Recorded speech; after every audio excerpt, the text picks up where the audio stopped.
afternoon, and welcome to the Happy Half Hour. I'm Leigh Kubin, Master Certified Life Coach and Mindset Coach. I'm Sandra Priestley. I am a branding and business coach, and I'm a feng shui practitioner. Happy Thursday. Happy Thursday. So I'm hoping that you can hear me. Oh, yes, I can. And I cannot hear you, but I am going to fix that right now. Okay. So I am drinking out of my Don't Mess with Texas mug. It's been a minute since you've had that on the show. I know, but I felt like you were going to come at me with some badass energy. Yes. And even though Don't Mess with Texas, I found out when I Googled, I think I said this before, was a littering campaign, don't litter campaign. I feel like Don't Mess with Texas is like we're badass. And so I felt you were gonna come with that energy today. I'll come with some badass energy. Yeah. But I'm actually drinking peppermint tea inside of it. So yeah. It's like it looks badass, but it is just badass for my intestines. I like it. Digestion. Well, I am drinking some liquid death, bury it alive. Out of a can, but I'm not drinking it out of a can. I put it in my cute little mug, but I figured water was in order today. I'm on grandson duty when I get done. Nice. Yeah. So, yeah. Grandson duty is probably water and non-alcoholic beverages, but I actually just saw a post come up in my memories, like, you know, like your Facebook memories. And it was a comment about something about like, I'm too sober for grade 12 math homework. Like, and so I feel like, you know, there's some tasks as a grandparent, you should probably stay sober. As a parent, you should probably stay sober. But like grade 12 math isn't one of them. Well, no, for sure. And, you know, I do have to drive, get in a car and go pick him up from school. Yeah. So there's that. Yeah, probably don't show up smashed. Okay. So frowned upon. Yeah. Well, we had like, I'm so excited for this conversation. And what's cool about it is like, we have zero clue where it's going to go. Zero. But like, we always have such good conversations before this podcast, I feel like before and after. I know we've got to record them all. We do. Yeah. So for anyone who's listening, we're just thinking, okay, screw it. Let's hit record. And like everyone can kind of hear how we chat before and after the podcast and like where we're going with our thoughts. And it's really just going to be a conversation about the random things we think about on a certain topic. Yeah. Yeah. Like it's just going to be so much fun. So we started out, I have had this like huge epiphany that I was telling you about. And it was like, I actually, if I think about this, I used to have a membership group for mindset, for manifestation, for business. And I called it the Make It Happen membership. And I loved the name of it. And I felt like, this is just so cool. Like, just make it happen. Like, just make it happen. And that was like this, probably a dopamine hit in a way, but it was like, let's go energy. This like, let's fucking go energy. And that's what it brought to me. And as I deepened my understanding of manifestation, as I evolved as a person, as I started to really dive even more into personal development, because I've been into it since I was like in my teens, I really saw that the Make It Happen membership was like strangling the universe. Yeah. Do it now.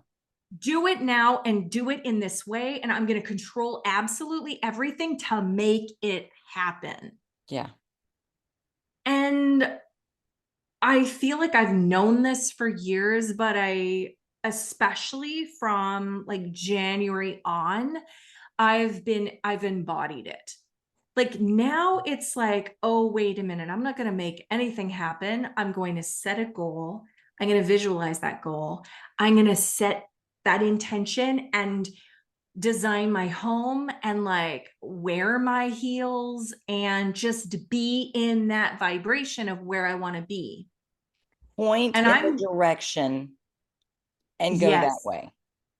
point in the direction, not like, you know, wish upon stars and then just like eat a sandwich, but like dream, dream and dream and dream. And then like, how can I just take a few steps in that direction? But also, how can I open myself up for miracles? And making it happen doesn't allow for miracles. It doesn't leave room for it.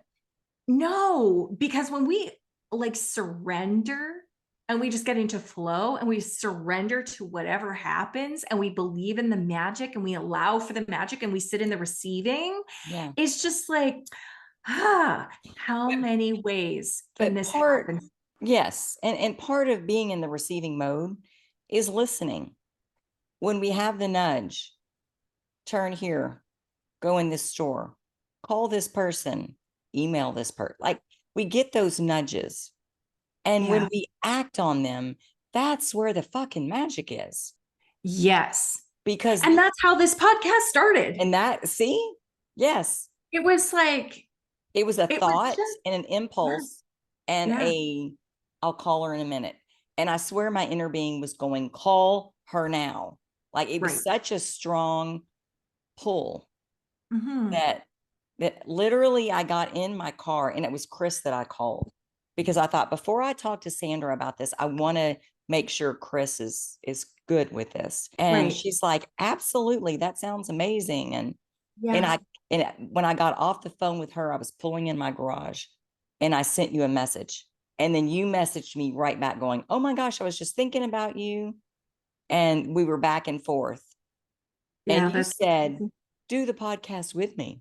And I was like, and I was like, no, this is about you. But that got me going. Like, we're supposed to do a podcast together. And that's when I messaged you and said, hey, can we schedule a time to talk tomorrow? And you said, okay, crazy lady. Yeah. That's what I thought. I was like, oh my goodness. This is, but I also remember when you said, oh my gosh, like, you know, would you be interested in doing this podcast with my friend, Chris McCarran? I looked her up and instantly I went, oh, wait, I'm not big enough to go on her podcast. Look at all of the people who she's freaking interviewed. Oh no, shit. I don't think I'm good enough. Maybe I'll get Leigh to come with me so that I am not exposed as a fraud. I'm like, you know, I don't know what I thought, but I had silliness. This like, total silliness because I am absolutely kick-ass. But it was that moment of like, take a look at her list, Priestley. Like, what if you fucked this up? And I didn't. By the way, of course you didn't. I thought it was an amazing podcast, but all of those things, all of like, and I also think that fear that I had, I expressed to you without holding it to myself, right? That fear that I had, I expressed to you in this way of like, why don't you do it with me? And you saying no, and then twigging it on to, hey, we're meant to do a podcast. It's so wild. This year, I've just been saying this the last few days, but it's like, I think I'm going to call it the year of yes, because I am really feeling like there's a door in front of me. And when I say yes and walk through that door, another magical door appears. And when I say yes to that door and I walk through the door, another magical door appears. And it's like, I feel as though, and this could be my journaling program too, because I'm telling you, journaling is fucking magic. But I feel as though this year is like lightning speed evolution for me. And it just feels like I barely can recognize the person that I was last week, let alone who I was in January. Right.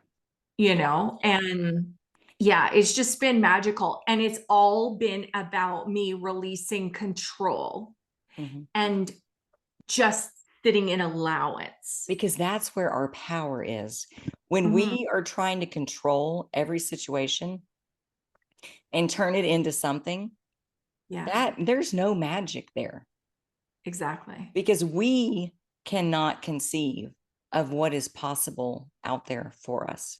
whether we're looking for an opportunity, whether we're looking for a lover, whether it's the new car, the new house, we limit it based on our teeny tiny faith and what's really possible for us.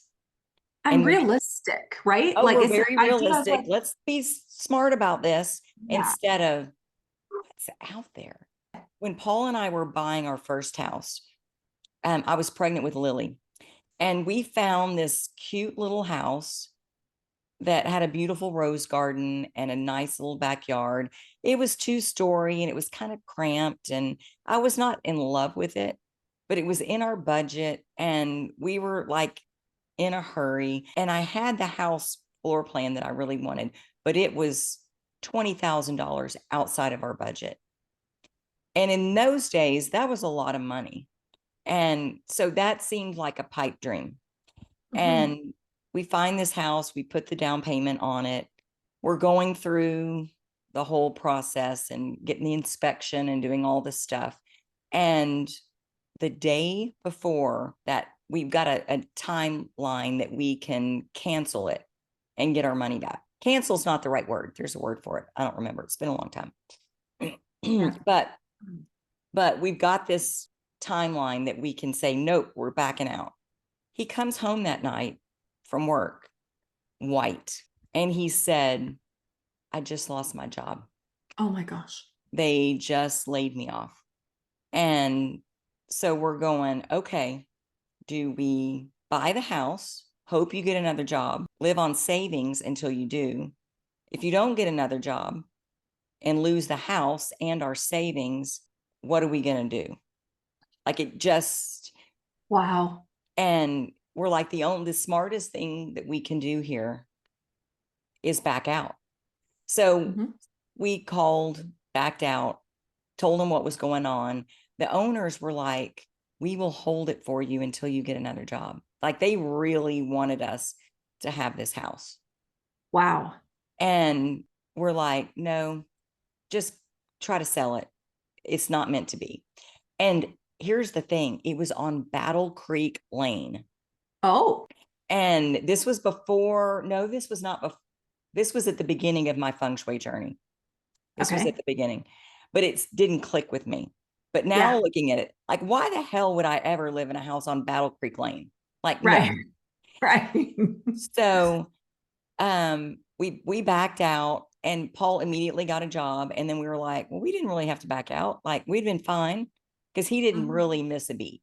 But we were thinking, like, we've got this much in savings and that'll carry us for this long. It was just that fear of losing everything. Well, that's when I was introduced to feng shui. Oh, this is going in a whole different direction. Oh my gosh, that's okay. I'm excited. And I feng shui. This is the way our chats go. I know, right? I feng shuied the little duplex that we were living in. And Sandra, if you could have seen it, you would have laughed your ass off, because it was a tiny little space. I mean, we had 3 bedrooms, a living room with the dining room attached, and then the kitchen. I mean, it was teensy, but I had everything painted like the Bagua, like, and you could see it all, and it didn't really match. Yeah, I say you don't ever want to do this. It's like, no one wants to live in a circus tent. But I'm telling you, it worked. It worked. And Paul and I are on, so that was right before Lily was born. So Lily is now a year old, and we're on our walk, and he goes, hey, I just checked our account and we've got this much money in it that we can put down as a down payment on the house, which was more than we had for the previous house. And he's like, let's go see, let's go look. So we got back from our walk, showered, got fixed up, got the kids ready, and went and looked at that floor plan that I was telling you of the house that I really, really wanted. Oh. And he showed us lots. We picked out the lot we wanted, which was a premium lot. It was on a corner, and picked all the interior, all the upgrades that we wanted. Wow. We were still frugal, like we didn't go crazy, but all the stuff that I felt was necessary. Right. We got, and our goal was to see how much it was going to be and how much we needed to put down. And when he came back with the numbers, he's like, you need to put this much money down, which was the exact amount of money that we had. So it was, we looked at each other and we're like, let's do it. And oh, cool. Went through the process. The house was built, time for closing. They called us and said, oh, we need to let you know how much to bring in a cashier's check or teller check or whatever. I think a teller check. And it was 25% of what he had quoted us. Oh my gosh. So that left us money for grass that we didn't think about. We didn't budget for that. We didn't even assume. We needed sod. We needed blinds. And then we did all of that. We had money left over for furniture. I mean, it was, and that was when Paul goes, there might be something to this feng shui stuff. Yeah. Oh my gosh. How cool. Cool story. But we let it happen. We didn't make anything happen. We didn't push. We were like, I'm always in the right place at the right time. And I remember walking in our home after it was built, going, I was going to settle for this little 2-story cramped house that I wasn't in love with just so I could have a house. Right. And I opened myself up and the universe gave me this. Yeah. I didn't have to push for it. I didn't have to fight for it. It just showed up. And that was the first lesson on trusting, like dream it and then let the universe deliver it. Right. Because, and honestly, like sometimes I think, well, I often say like we cock block the universe by like focusing so much on it has to be in this way. This is what I have to have. And it has to be in this way. And I mean, can the universe shift in order to get you what you want if you're solely focused on this one thing coming in this one package? Sure, it can, but everything has to shift hugely in order to make that happen. So like, I always say like, you know, what if you just expanded into saying, this is what I want? Yeah. Like, let's bring it to me. And even in that course, you used to always say at the very end of every call, used to say, this or something better. Yes. And always. Isn't it weird the things that I remember you saying? Yeah. Like, I'm glad you remember that. Why?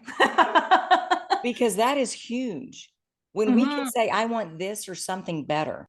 Like, this is what I can dream. What can you build? Exactly. It's like I dream stuff around here all the time. I'm like, Paul, I want to do this and I want to do this. And he looks at it and then he puts his spin on it. Yeah. And it's always, always better than what I dreamed. Oh, cool. And the universe is like Paul in that way. Yeah. But it's like, I would love this or something better. Yeah.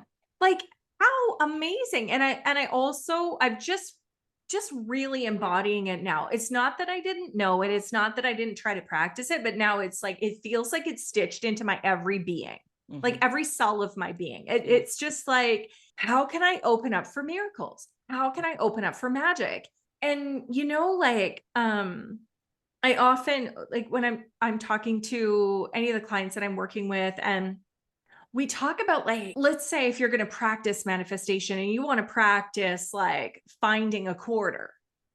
Well, you can go digging for a quarter. You can go looking everywhere and seeing where you found that stupid quarter. Like or you can just open up and you can find $5 in your back pocket. Yeah. Or a $20 bill on the side of the road, or someone can buy you coffee at Tim Hortons in the lineup, or you can get a huge discount. Like, I mean, so many things can happen, but if you're only focusing on the quarter, you miss everything else. You miss everything else.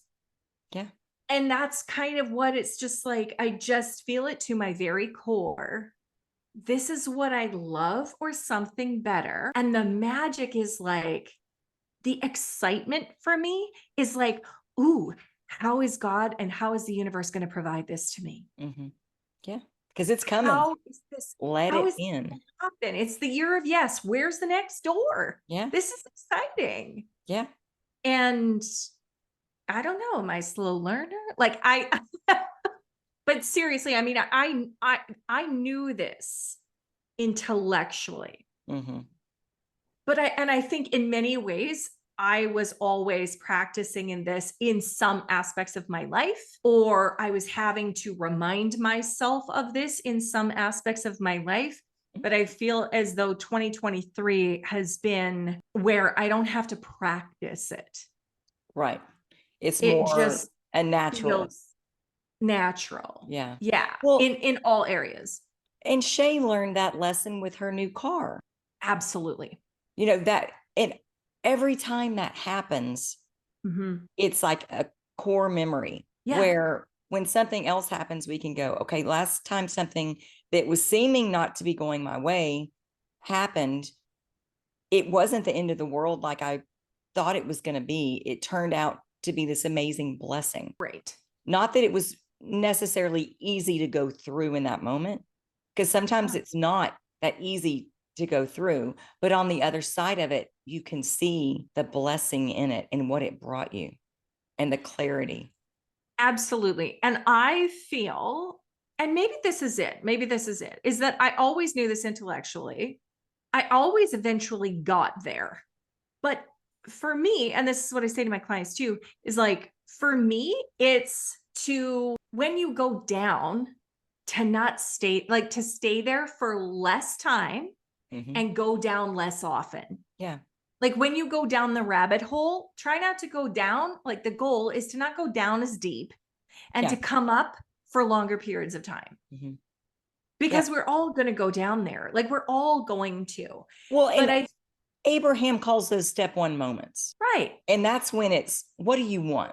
Yeah. In this moment, what do you want? You don't want this. And it's like, decide what kind of life you want and then say no to anything that is not that. Exactly. It's that same thing when we can identify, this is not what I want. What is it that I want? Stop looking at the pile of shit in front of you that you don't want. Yeah. And turn your gaze upon something that is more to your liking. Right. Right. Because a lot of times we get caught, we were talking about earlier in the dopamine hit. It's like, you know, we're going along this path and we see, I mean, this is my like crude example, but like, you know, you're going along the path of manifestation and with your dog, and your dog sees like some like slimy, gross puddle or something, dead carcass, and then they go and roll in it, come back all slimy. It's like, it's not a good place to go. I know it smells bad. It's never good, but it's really attractive for me to roll in it. And that's, I think, sometimes the dopamine hit of like looking at and like smushing it all over our face. This bad situation that you don't need to roll in. Worry pretends to be necessary, but serves no useful purpose. True. Totally. But it's that same thing where people get caught in that loop of worry or drama, and they tell the story over, and every time they tell it, it's a little bit more passionate, and they are getting dopamine hit. And I sit there listening sometimes going, are you tired of this yet? Like, do you want something different? Because it's the same story, even though it's 100 different stories you're telling, it's the same feeling for everyone. Are you tired of it yet? Are you ready for something more? Or is that where you want to stay? Yeah. Because I don't want to stay there. That's not fun for me. Absolutely. That's not where the magic of life is. No. And it's funny because I can look back on a day, let's say, and think, man, I really rubbed shit all over my face today. Right. Like I really spent some time there. Like I did a really good job of really rubbing my face in this situation or this fear or this like, and I made it mean something so escalated. I made this situation mean something that's gonna like last forever and ever and ever. And like at the end of the day, it's probably one of those things. Like one of my favorite quotes is, if it's not going to matter in 5 years, don't spend more than 5 minutes on it. Yeah. But like, guess what? Sometimes we spend, like, it won't even matter in 5 minutes, but we spend 7 hours on it, Correct. right? Like, correct. We just build it up into this thing that means nothing. I had this conversation today. It's like, what if everything was just neutral? Like, what if the things that we experience that we blow up as important really don't mean anything in the end of the day? Like, can we just neutralize it all and be in this space of regulated nervous systems where we can dream and see what's possible? Just like allow things and magic to happen for us. Well, things only mean something because we say they do. Right. And a lot of times it's kind of bullshit. Yeah. Like we make up a story about what it means, and that's not at all what it means, but it feels like that's what it means. And so we feel all of the drama and trauma from it, and it's all self-inflicted. Yeah. Well, and I find like, we can also like create a whole scenario that is not at all true. Oh, it's all bullshit. Like sometimes 1 + 1 = 7,495 in our minds. And it makes sense. It's logical. It makes total sense. And you think, I know this. I know what she meant by that look. Oh yeah, it meant this and this, and I bet what happened is this. And I'm intuitive, so I know. I'm the one that knows. Like and then all of a sudden we create this reality, which is complete bullshit, and might as well be on, like, I don't know, National Enquirer. Like our brains create a National Enquirer of our own lives. Yeah. And we believe it. And then we start to live our lives like it's true. Yeah. And that's where we miss everything. Yeah. Yeah. And for as much as I know that, and I feel like I consciously could see when I go down the rabbit hole, and I'll like reach out to you and go, okay, like struggling today, or talk to my husband or talk to my friend and say, like, my thoughts are fucked up. Like, I am granted, I know this. So like, let's just hear me out here. And I can always get myself back to center. But I feel as though the more we practice it, the easier it is to stay in this peaceful zen. Yes. And the quicker we are to go, I ain't going down that hole today. No, ma'am. Yeah, we snap out of it quicker. It's the power of now. Sure. I started reading Eckhart's book again because, changed my life. And also because it's one of the only ones I've ever read, cover to cover. But he talks about, I haven't gotten to that space, but I remember him talking about, like, we all get out of the now.